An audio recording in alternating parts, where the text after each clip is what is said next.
How's it going, YouTube? Coming to you today with another video. Today, guys, what to bring to you is a brand new Where to Handtrap. And now, guys, we are 25 subs away from 10,000 subscribers on YouTube. If you're not already subscribed, hit that subscribe button, and we're going to hit that by morning. I love each and every one of you guys. We are almost there. It's going to happen. It's going to be a huge celebration, and I hope that you're ready.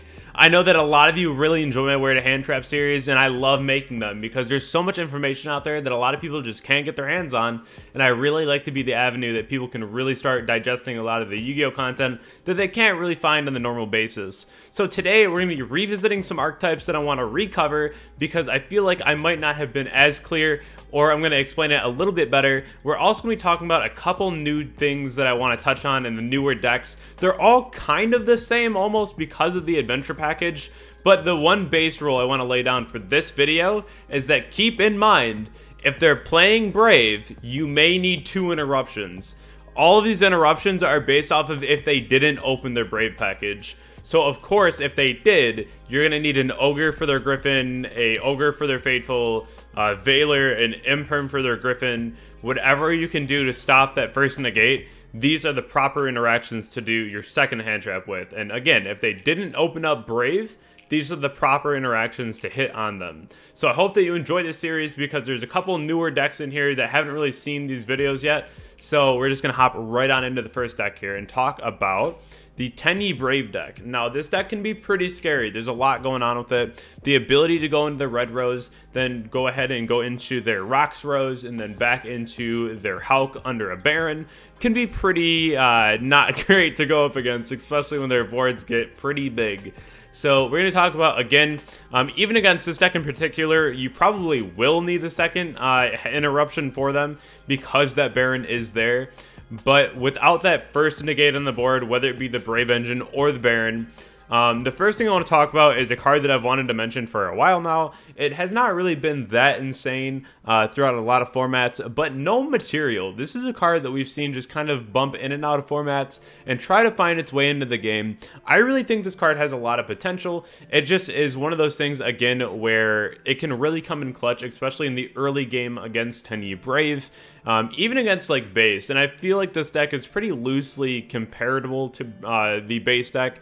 It's just not playing the Souls package when you're just playing like the Tenyi Brave stuff. And I would like to see No Material get into the format somehow. It's a really cool thing to consider, but again, you typically want to keep your sideboard a bit more generic. So even more generic toward things being like Token Collector, since you can kind of say that it goes along with any of the Brave decks and the Auroradon decks, and then even Sword Soul. So maybe it's not the best thing, but I think that it's something that you should really consider moving forward. As always, if we see an Auroradon in the deck, you always want to save your Veiler or your Imperm for this because, again, they go Cupid Pitch, they'll add the Hoppier Squadron, they'll go into their Herald, they'll go into their Savage. We saw this strategy very similar back in Infernoble, where they did this a ton. The average end board of just like any deck ended up being Savage Herald, and it was just kind of a meme. And now we're seeing the resurgence in that, and that's because that end board is really strong, especially when it's backed by a Baron. So this deck has a lot of ways to play. Then it also gets to add a Hoppier to their hand, and so they can go Satellite Warrior and go ahead and pop like 3 or 4 cards, or if they're playing the second Barone, they can go right into that too. So it is really interesting to see the types of combos these types of decks can put up, but at the same time, stopping the Auroradon is still the same line of play as if you're playing against like Infernoble. The other thing that I really want to mention too is if you have Bell or Crow, just stopping the Deskbot from hitting the board again is huge. So if you can Bell the effect or if you can Crow it out of the graveyard, this is just a really good way to make sure that your opponent cannot play the game and like keep comboing if you didn't open up like the Veiler, the Imperm. Again, you will need that second interruption, but it is really, really nice when you have the opportunity to go ahead and stop the Deskbot from hitting the board again from the graveyard. Moving right into our next deck on the list here is Floowandereeze. So I actually want to talk about this one for a minute. We've visited this before, but there are new ways to hit the deck because of Advent. If you're unfamiliar, Advent is a really nice, like, quick change out. If you're familiar with Stellar Knight Skybridge, very similar concept. It's kind of like how Book of Moon worked, right? It like dodges Imperm. So in light of people playing Book of Moon, in light of them playing Advent, I've seen people playing both. I've seen people strictly switch to Advent. You want to just go ahead and Veiler or Imperm the M-Pin for multiple reasons. One, if they have the Advent, you want to just go ahead and play around that even if you don't know if they have it, because you don't want to just waste a hand trap. So if you hit the end pin, not only do you pressure them to have to advent if they want to get any value out of their end pin, like their Dreaming Town, but you also are able to just draw out cards from their hand, so you get more cards that are known in the field, so that when you go to break their board, you know more of what's going on. I really like this play though, because again, if you go ahead and imperm the end pin, they have to choose to either get rid of it and get their Dreaming Town, or leave it on the board and keep it negated. And then they also don't get the additional normal summon, and this is usually where they summon their Wind Barrier statue. So this is a very strong hit here, because it gets rid of two problems in one, the Dreaming Town and the Wind Barrier statue. So highly consider this, because either they have to just get rid of their end pin off of the advent, or they're just going to leave it on the board because they think that they really need it there. So I think this is just a really smart way to play around those cards like Advent. The other thing, as we all know, is that you can Ghost over the map. This is one of the cleanest hits in the deck. But I do think that you should save your Ash for the pot card. Being able to just go ahead and mill 6 off the top into generically whatever they need is really important to go ahead and stop. I think that if anything, this should be your main priority with Ash. If they don't open Prosperity, you got to know that they also have the ability to just hold it until they're done with their turn. Or if they feel like they're going to get interrupted, they'll wait till they get interrupted and then the Prosperity to get into more gas. We see this a lot in different decks. Even like Tri-Brigade used to do this, just essentially search IO, right? So that's why Prosperity is such a good card. It's so unique in its own sense, because it's not like Extravagance where you have to activate it in the beginning of your main phase. I really do like Prosperity, so I really love the Ash here, because it's just going to stop a lot of avenues, and it's just a really smart hit. Moving right along into our next deck here is DDD. A lot of people have a really hard time figuring out, how do I stop this deck? It just plays through hand traps. It's really strong. Well, this deck, not only now does it play a little less like Pendulum where you need everything in your hand, it's going to be a little bit different than what we're used to seeing DDD do, because they're going to be focusing on summoning Gilgamesh. Gilgamesh is really cool because it gets you free scales, and you only have to pay like 1,000 light points. This is why Valor and Imperm are really strong against this card. You have to be really careful if you Gamma this thing, because it does get a free summon. So that's where you really have to pay attention, especially if there's a Griffin in their graveyard. You have to watch out for that, because that's just like a free search for them and a free summon. So definitely make sure that you are going about your Valors and your Imperms on the Gilgamesh to stop the scales like the Ragnarok and the Savin Thomas. This is one of the easiest ways to be able to really play around the deck. The other thing is you want to go ahead and Ghost Ogre that Dark Contract, because it's essentially searching them whatever they need to get to. This is a really strong hit, and just another way, because if you Ghost Ogre the Contract, it makes their Machina, the new XEs, a little less good, because then they have to get another contract on the board if they really want to use the Machina, because it has to destroy a Dark Contract or detach 2, and they're usually only detaching 1. So Ghost Ogre on the Contract is usually the smartest play here, because it just enables the Machina to just not be able to get its effect that easily. So I really do like this play a lot. The last thing I want to bring up here is Bell is insane against this deck. You can go ahead and hit the Necro or the Vice Typhoon and just not allow them to banish, because these don't banish for cost, so you are allowed to stop the Fusion Summon, which is always really insane, because they still want to go ahead and go into the Flame King Genghis or the High Flame King Genghis to go ahead and keep extending. So this is something that you really want to keep on your mind when you're playing, is that Bell is really good, Ogre is really good, and stopping Gilgamesh via effect negation is your best route. Moving right along though into the next deck we have here, PK Brave. I know that we've heard quite a bit about this deck, but I want to talk about it in a different sense. So the first thing that I've mentioned before in a previous video was that you should always bell the effect of Torn Scale when it's trying to revive itself from the graveyard. So they'll go like Banish Cloak and then add a card and then effect the Torn to summon. Bell this effect, and usually they only have the ability to end a Conda if they have the extenders. Really, really strong positioning. The other thing that I want to mention is if you have the second interruption and you stop the Griffin, go ahead and hold your Nibiru. I know it's tempting. I know it's tempting when they summon Levianeer and like go for the XE to like go ahead and clear their Torn Scale so it's goes banished instead. It's really, really tempting to do that. Just wait for the Anaconda to get summoned. Obviously, don't let it like use its effect, but on summon Nibiru, because at that point your Griffin's dealt with, and then you can go ahead and stop the DPE from summoning, and usually, if anything, they'll just have like a Fog Blade set, and their board really isn't that scary.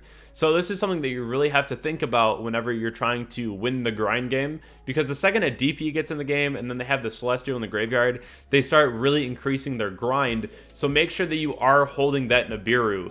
Also, if you have the opportunity to hold your Imperm for the Anaconda, the biggest thing that you want to stop against this deck is really the Anaconda. If you think about it, even before when Phantom Knight was just a deck without all like the Scythe Block and whatever, like it doesn't really put up any monster negates besides like the Fog Blades, and then at the same time they don't really have Spell and Trap negates either. So it's not really particularly a scary deck. It's just what it can do behind like the Scythe Block. So you want to make sure that you can go ahead and stop the DP avenue, and usually this matchup will become a lot easier for you.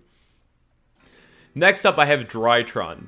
So I was thinking about doing this one because I believe I saw 4 in the top 16 of the YCS. It was 3 or 4. I'm pretty sure it was like 4. But so you really have to know how to stop this deck, and I feel like a lot of people either didn't know how to play against it or just weren't really sure what it was trying to do. So the deck really turned into Scythe Turbo. It doesn't really do anything else right now because like the Ava got banned, and like it has like the Megalith combo where Megalith the full will summon out Bethor, and then Bethor can pop a ton of cards as well. So you really have to be paying attention to that one too. But the best cards to hit here are always going to be Belling the Meteonis Drytron when it tries to add back from the grave to the hand. Again, this is another really good way to make sure they can't ritual summon outside of like their Megalith cards if they're on that variant. There's also a lot of variants that are strictly just playing Drytron with the DP package, so this is still a very valid hit and a very good one at that. The next thing I want to mention is you still Imperm the Mubeta. That is 100% correct, but we are maining Ghost Ogre right now. It's a really, really strong card. So go ahead and Ghost Ogre that Mubeta, and then it becomes even more awkward because they lose the materials on it too, and they lose the body, which is the biggest thing. So really like Ghost Ogre against this matchup. It's really, really nice. Moving right along here, Plunder Patroll. Now, this is a deck where I've been getting a ton of questions. I've been playing it a lot online, and I've been playing it a lot in person, and a lot of people have been asking me, like, you know, I saw your video on like how to stop it, and you ashed like the extra deck monsters, but I don't really understand what the sequencing is. Here's the thing. When you play against Plunder Patroll, the Link 2 doesn't really matter. You let that one resolve, because I've even had somebody who, like, in the end phase, I used the Link 2, and then they ashed it, and then I went draw phase, Link 2, you know? Like, it's a quick effect on both turns. So this is something where you really want to make sure that you're only ashing the Brawn, the Lys, or the Moark during, I would say, a chain link that really matters. So, like, let's say they have Moark on the board, and you're playing Prank Kid. You have Ash in your hand, you summon Fansies. And then they go Moark effect. Then you Ash. You just Ash the guys that actually do something. Because the whole deck is just trying to get out to the Brawn, the Lys, and the Moark. You Ash these guys, the ones that actually matter. Because if you hit the Link 2, that doesn't really matter. Especially if I have like Whitebeard or Redbeard on my board. Then I can just link off, or like not link off, but tag out into one of these 3 that actually do things. So definitely make sure that you're on top of that, because it's really important. So I do hope that you enjoyed this video today, guys. There is so much to talk about when it comes to hand trapping videos in general, because there's so many different ideas and different decks and variants that are out there. So I try to compact these with the most relevant ones that either have changed over time or the ones that I find particularly important just to know, so you don't get randomly cheesed, or if you are playing against it, you're very knowledgeable about where to hand trap, because that be all end all sometimes. If you hand trap in the wrong spot, it can really hurt you in the game. We are 25 subs away. I really, really want to just thank you all. If you're not subscribed, please subscribe, because we are going to hit 10K. I really just want to go ahead and start this tourney already, this 12-hour stream, this giveaway. You guys have no idea how big this is about to be, and we're going to keep on growing. Very excited. You know, it's always so heartwarming to me every time that I see one of my fans and they message me and they tell me how well they did it at a tournament, and I'm just glad that I can help. Furthermore, if you want to see me in person playing Yu-Gi-Oh! At an event, I will be at Louisville April 2nd and 3rd for TCGCon, or more, as you guys might know, the PPG. So I'm really excited to go out and play.